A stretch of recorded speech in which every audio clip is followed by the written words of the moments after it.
sommaire de cette édition au Togo, et 13 ans après les violences post-électorales qui ont endeuillé le pays, l'État a débuté une compensation financière au nom de la réconciliation nationale.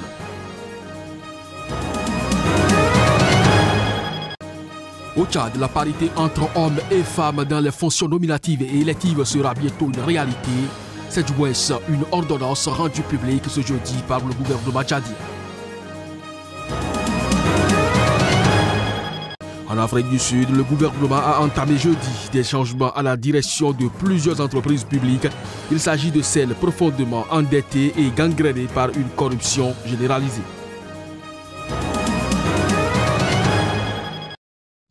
Nous sommes le 25 mai, mesdames, messieurs, bonjour et bienvenue dans cette édition. Le président tchadien Idriss Déby Itno entend parvenir à la parité entre hommes et femmes dans les fonctions nominatives et électives.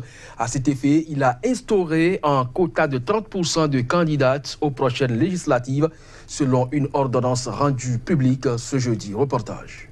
Selon cette ordonnance présidentielle, un quota de 30% est affecté aux femmes dans les fonctions nominatives et électives. Ce quota doit tendre progressivement vers la parité. Sous peine d'irrecevabilité, les listes des candidatures aux élections législatives prévues en novembre et locales doivent être composées d'au moins 30% des femmes, ajoute le texte. La parité entre hommes et femmes était l'une des résolutions d'un forum national sur les réformes institutionnelles tenu en mars et qui a servi de base à une nouvelle constitution. Le Tchad compte, dans son nouveau gouvernement formé en mai, 8 femmes sur 28 ministres, alors qu'elles représentent 52% de la population estimée à 12 millions d'habitants. Elles font souvent l'objet de discrimination, rapportent les défenseurs des droits de l'homme. Si le pays dispose d'une base juridique solide visant l'égalité de genre, il existe certaines pratiques culturelles néfastes profondément ancrées dans une société patriarcale traditionnaliste, selon le rapport d'un groupe de travail de l'ONU qui a effectué une mission au Tchad en décembre. Les femmes sont fréquemment reléguées au second rang, ne prennent pas part à la prise de décision, ne sont considérées que si elles restent au foyer et ont souvent peur de leur mari, indique le test. Selon certaines traditions dominantes, la femme devient la propriété de l'homme qui l'acquiert au travers d'une dot, affirme l'ONU qui ajoute 68% des filles au Tchad sont mariées avant 18 ans, 22 d'entre elles sont alphabétisées contre 54% des hommes, estime encore l'ONU qui fait état d'autres violences comme les mutilations génitales ou les violences domestiques. Des affiches déployées par les partisans du parti au pouvoir à Kinshasa, présentant Joseph Kabila comme candidat à la présidentielle du 23 décembre, sont au cœur d'une polémique. En République démocratique du Congo, la société civile et opposition dénoncent une stratégie dangereuse. Les détails. Notre candidat Joseph Kabila, peut-on lire sur une affiche signée par les amis de Mova Sakanyi, installée dans un marché dans l'ouest de Kinshasa sur une artère très fréquentée. Une autre affiche placée juste à côté de celle du président montre le ministre de l'Intérieur, Henri Mova Sakanyi, derrière un micro avec ce message: l'homme de la situation difficile du pays, Likofi Kabila, coup de poing de Kabila en lingala. Ces affiches font partie d'une stratégie politique dangereuse mise en place par le PPRD afin de préparer l'opinion à accepter un troisième mandat pour le président Kabila, a déclaré Georges Kapiamba, président de l'Association congolaise pour l'accès à la justice. Nous condamnons cette attitude et nous en appelons au sens de la responsabilité du président Kabila pour qu'il mette fin à ces manœuvres mijotées par ses proches collaborateurs, a-t-il ajouté. Pour l'Union pour la démocratie et le progrès social, UDPS, parti historique de l'opposition, cet affichage montre que Kabila est en train de tout manigancer pour se maintenir au pouvoir. C'est dangereux, nous ne l'accepterons jamais, même si les hommes de Kabila sont prêts à tout, a dit Peter Kazadi, directeur du cabinet adjoint du président de l'UDPS. Pourtant, le 7 mai, la présidence congolaise avait démenti toute nouvelle candidature de Kabila, qualifiant d'intox une rumeur qui affirmait que le chef de l'État serait en lice pour la présidentielle du 23 décembre, censé élire son successeur. En Afrique du Sud, le président Cyril Ramaphosa a annoncé qu'il ferait don de la moitié de son salaire de $290 000, soit 62 239 000 francs CFA, à une organisation caritative. Cette dernière a été créée en l'honneur du premier dirigeant noir d'Afrique du Sud, Nelson Mandela. En mémoire de Madiba, en reconnaissance des grands sacrifices qu'il a faits et de son engagement inlassable pour améliorer la vie des plus vulnérables, il y a quelque chose que chacun d'entre nous peut faire. Ainsi s'exprimait le président sud-africain Cyril Ramaphosa, qui a annoncé devant le Parlement mercredi qu'il ferait don de la moitié de son salaire de $290 000, soit 162 239 000 francs CFA, à la Fondation Nelson Mandela. Les dons feraient selon lui partie d'un nouveau fonds appelé Tumamina, qui signifie en français « envoie-moi ». Nous recherchons des personnes ayant les compétences, le temps et l'engagement nécessaires pour prêter main forte à ces projets communautaires grâce au mentorat, à la formation et au renforcement des capacités. De cette manière, nous offrirons aux Sud-Africains une opportunité tangible avec un impact signifiant de faire partie intégrante de la lutte contre la pauvreté, a-t-il poursuivi. Cyril Ramaphosa, qui a succédé à Jacob Zuma en décembre et qui doit faire face à une élection nationale en 2019, espère également que d'autres suivront son exemple, même si ce n'était pas avec un don en argent. Le fonds sera lancé à la date marquant le 100e anniversaire du président Mandela cette année. Toujours en Afrique du Sud, le gouvernement de Cyril Ramaphosa a entamé jeudi des changements à la direction de plusieurs entreprises publiques. Il s'agit de celles profondément endettées et gangrénées par une corruption généralisée. Des problèmes financiers, opérationnels et de gouvernance accablent actuellement un nombre d'entreprises publiques. Le ministre des entreprises publiques estime que les mauvais résultats de ces sociétés sont la conséquence d'une corruption généralisée et d'une mauvaise gestion. Il a déclaré que cela a des retombées négatives sur l'économie. Ainsi, les PDG du géant public de l'électricité Eskom, la compagnie nationale, la mûrier publique d'Enel, le géant des transports Transnet et la compagnie aérienne SA Express Airways ont été changés. Le président a souligné les mesures clés qui doivent être prises pour résoudre les problèmes des entreprises publiques, à savoir renforcer la gouvernance, éradiquer la corruption, rétablir leur situation financière et s'assurer qu'elles remplissent leur mandat économique et de développement.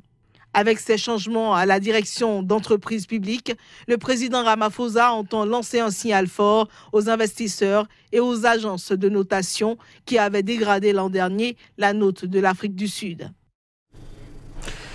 Le Burkina Faso a rompu ses relations diplomatiques avec Taïwan. Ce pays lui apportait une aide importante et avait en retour son soutien diplomatique.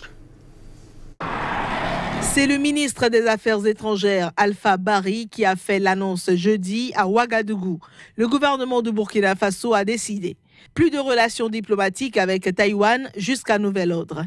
Comme motif officiel, le pays des hommes intègres veut reconsidérer sa position face à l'évolution du monde, des défis socio-économiques actuels du pays et de la région ouest-africaine. En effet, depuis 1994, le Burkina Faso entretient des relations de coopération avec Taïwan. Le gouvernement rassure. Le gouvernement du Burkina Faso décide, à compter de ce jour, de rompre ses relations diplomatiques avec Taïwan.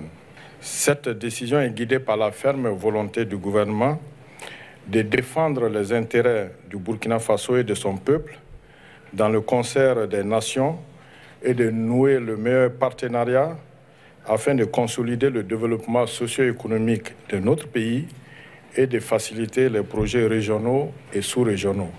Le Burkina prend les dispositions nécessaires pour procéder prochainement à la fermeture de son ambassade à Taipei, ainsi que celle de Taïwan au Burkina. Plusieurs pays africains, dont le Tchad ou le Sénégal, ont rompu leurs relations avec ce pays afin de bénéficier de ce que peut leur apporter la coopération avec la Chine qui pousse les pays à s'éloigner de Taïwan. Avec la rupture burkinabé, le Swaziland reste le seul pays africain à entretenir des relations avec Taïwan. Au Togo, et 13 ans après les violences post-électorales qui ont endeuillé le pays, l'État a débuté une compensation financière au nom de la réconciliation nationale. Cet épisode reste une page sombre de l'histoire de ce petit pays d'Afrique de l'Ouest. Les images. Atakpamé, localité rurale à 175 km au nord de Lomé, située dans une région favorable à l'opposition, fut l'épicentre des violences post-électorales de 2005 qui ont conduit Faure Yasingbe au pouvoir après 38 ans de règne sans partage de son père, le général Yasingbe Yadema. Cet épisode reste une page sombre de l'histoire de ce petit pays d'Afrique de l'Ouest. Les estimations varient de 105 morts selon le pouvoir à 811 selon l'opposition. J'ai perdu ma femme et on a fui pour aller au village. Ce qui se passe aujourd'hui là, il ne faut plus que ça se passe encore au Togo. Le mal est déjà fait. Ce n'est pas l'argent qui va réparer les choses. Les gens ont perdu leurs parents et tous leurs biens. En mai 2009, le gouvernement a mis en place une commission Vérité, Justice et Réconciliation chargée de faire la lumière sur les violences politiques entre 1958 et 2005. La commission a recueilli pendant près de 3 ans de témoignages qui ont permis d'identifier au total plus de 22 000 personnes à indemniser pour un montant compris entre 35 et 40 milliards de francs CFA. Je vois ça que c'est très bon parce que vraiment à Tapamé, ici, ce qui s'est passé en 2005, c'était vraiment énorme. Aujourd'hui, nous voyons tout ce que nous venons de voir. Nous voyons que c'est bon, c'est pour apaiser seulement les cœurs. En décembre, une centaine de personnes ont été indemnisées et dans la seconde phase qui a démarré mi-avril, quelques 2500 personnes recevront entre 420 000 et 2,1 millions de francs CFA. Ces indemnisations aussi sont porteurs de montants symboliques. Ça symbolise la chose. Ça symbolise la reconnaissance de leur statut, la reconnaissance de ce qu'ils ont souffert. Et ça symbolise l'engagement de l'État, non pas à les réparer, mais à leur apaiser le cœur. En juillet 2007, le président Yasingbe s'était rendu dans cette localité martyre où il avait promis que plus jamais cela n'arriverait sur les terres de nos aïeux. Pourtant, 10 ans plus tard, des scènes de chaos ont éclaté, notamment dans le nord du pays. Le niveau des violences, qui ont fait une quinzaine de morts, n'a rien à voir avec 2005, mais ce goût de déjà-vu inquiète les habitants d'Atakpamé à 2 ans des prochaines élections. Au Sénégal, le limogeage du recteur de l'université de Saint-Louis n'a pas apaisé la colère des étudiants. Ce jeudi déjà, ils ont marché à Saint-Louis pour réclamer justice et dire non à la violence policière au sein des facultés. Un mouvement qui s'est étendu dans toutes les villes du pays. Pour rappel, les étudiants dans les universités publiques sont en grève depuis la mort d'un des leurs à l'université Gaston Berger de Saint-Louis au cours de confrontations avec les gendarmes. Reportage. Près de 3000 personnes sont rassemblées ici, à Saint-Louis. Sur des pancartes, on peut lire « Justice pour Fallou Sène », l'un des leurs tué à l'université Gaston Berger de Saint-Louis au cours de confrontations avec les gendarmes. C'est donc une grande marche pacifique pour réclamer la justice. Dans le cortège, des étudiants des universités de la région, mais également des élèves plus jeunes venus de lycées, de collèges et même du primaire. Un fort élan de solidarité qui s'exprime ici dans les rues de Saint-Louis. Les étudiants ne veulent plus de violences policières, ils réclament de meilleures conditions de vie. On est là pour réclamer et pour dire plus jamais ça, plus jamais mort d'étudiants. On en a marre de cette situation-là, qu'on vit depuis mai 68 au Sénégal.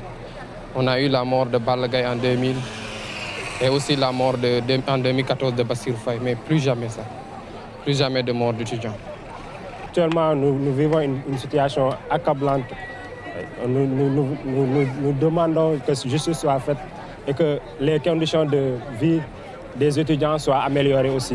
Les étudiants exigent également la démission ou le limogeage du ministre de l'Enseignement supérieur et celui de l'économie des finances, car pour eux, ils sont responsables du retard du paiement des bourses.